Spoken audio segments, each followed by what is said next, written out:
I'm Gabrielle Joseph, Head of Due Diligence and Client Development at Rede Partners, and these are the key findings from the latest edition of the Rede Liquidity Index. The RLI is a diffusion index and it acts as a barometer of liquidity within the private equity fundraising market. Every 6 months, we ask institutional investors whether they expect to increase, maintain, or decrease their level of capital deployment to private equity.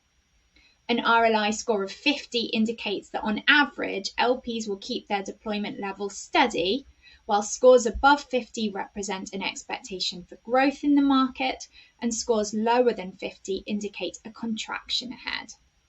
The RLI score for the second half of 2022 is 41.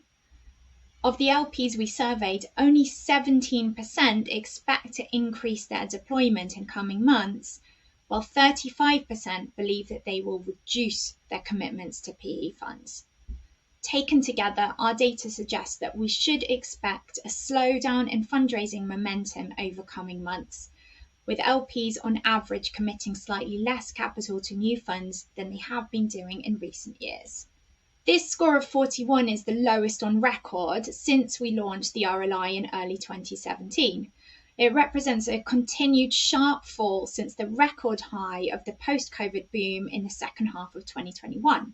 In some ways, though, this seems like an inevitable correction taking place.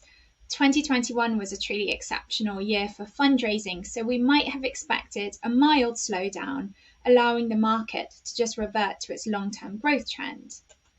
On the other hand, we can't ignore the macroeconomic challenges of the past year and the impact that they've had on both GPs and LPs.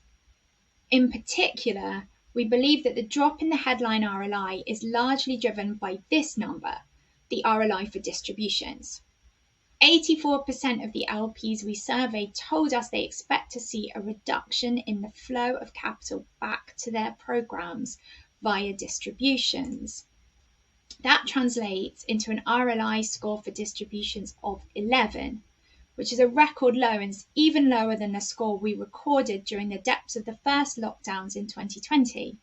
Now, LP liquidity has two key drivers. Firstly, there's the top-down allocation for private equity that they're getting from stakeholders. And second, there's the flow of capital that comes back to them as distributions, with existing fund commitments exiting their investments and sending the money back to them. If that flow of capital slows down, it can create a real bottleneck in their ability to re-up with new funds and commit to new GPs. Now, we know that this exit bottleneck is very much on LP minds at the moment. When we asked our investors about their key concerns as they plan their deployment programs for 2023, 50% of them highlighted a slow pace of exits or DPI as a major concern for them at the moment. And you can see here that many of the other most frequently cited concerns were also related in some way to liquidity bottlenecks.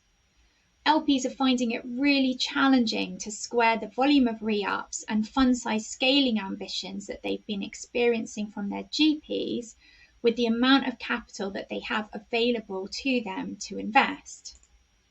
Now, when we dig further into the RLI data, you can see that it's not just new money relationships that have fallen below that all-important 50 mark. When fundraising liquidity tightens, we often expect a disproportionate impact on commitments to new GP relationships.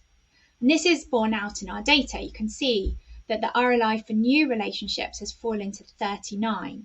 It's a very low number. But what's really interesting, I think, is the very sharp drop that we've seen in the RLI for existing relationships, re-ups. It suggests that rather than falling back on their trusted relationships, LPs are going to be casting a very critical eye over their portfolio, and they will be looking to churn out underperforming GPs where possible. So even highly established GPs might find the fundraising market very tough in coming months. And that old saying, you're only as good as your latest performance, has never been more true. On the other hand, it's not all doom and gloom. Despite a lot of talk in recent months about the denominator effect, That's where LPs become over-allocated to PE by default when the value of their broader portfolio falls faster than that of their private equity commitments.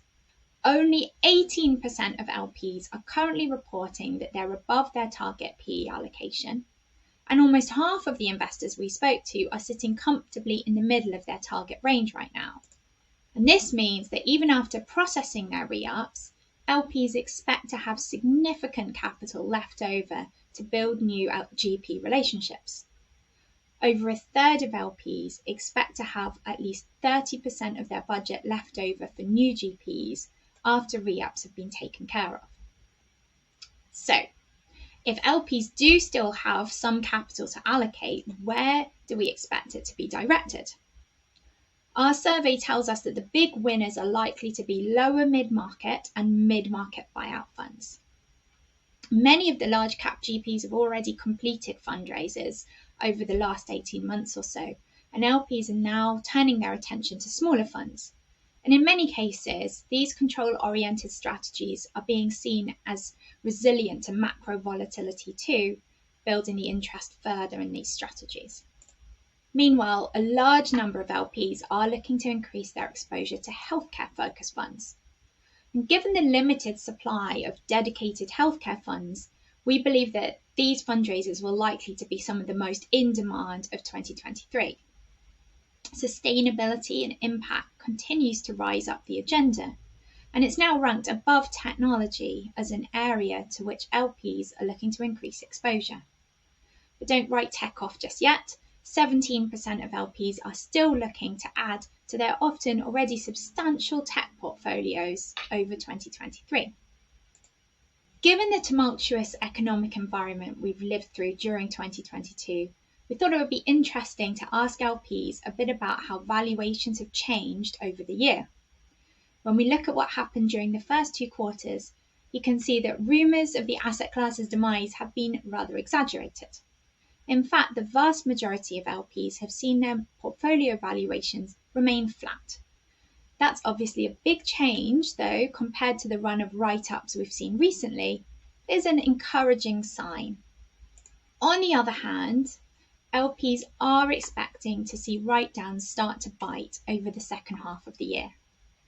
46% of the LPs we surveyed are expecting their portfolio to be written down by more than 10% at the end of Q4. Again, though, it's a very small number expecting to see dramatic write-downs. And that speaks to the overall resilience of our asset class and provides a good deal of hope for the future. I'll leave you with a summary of our key findings for the second half of 2022.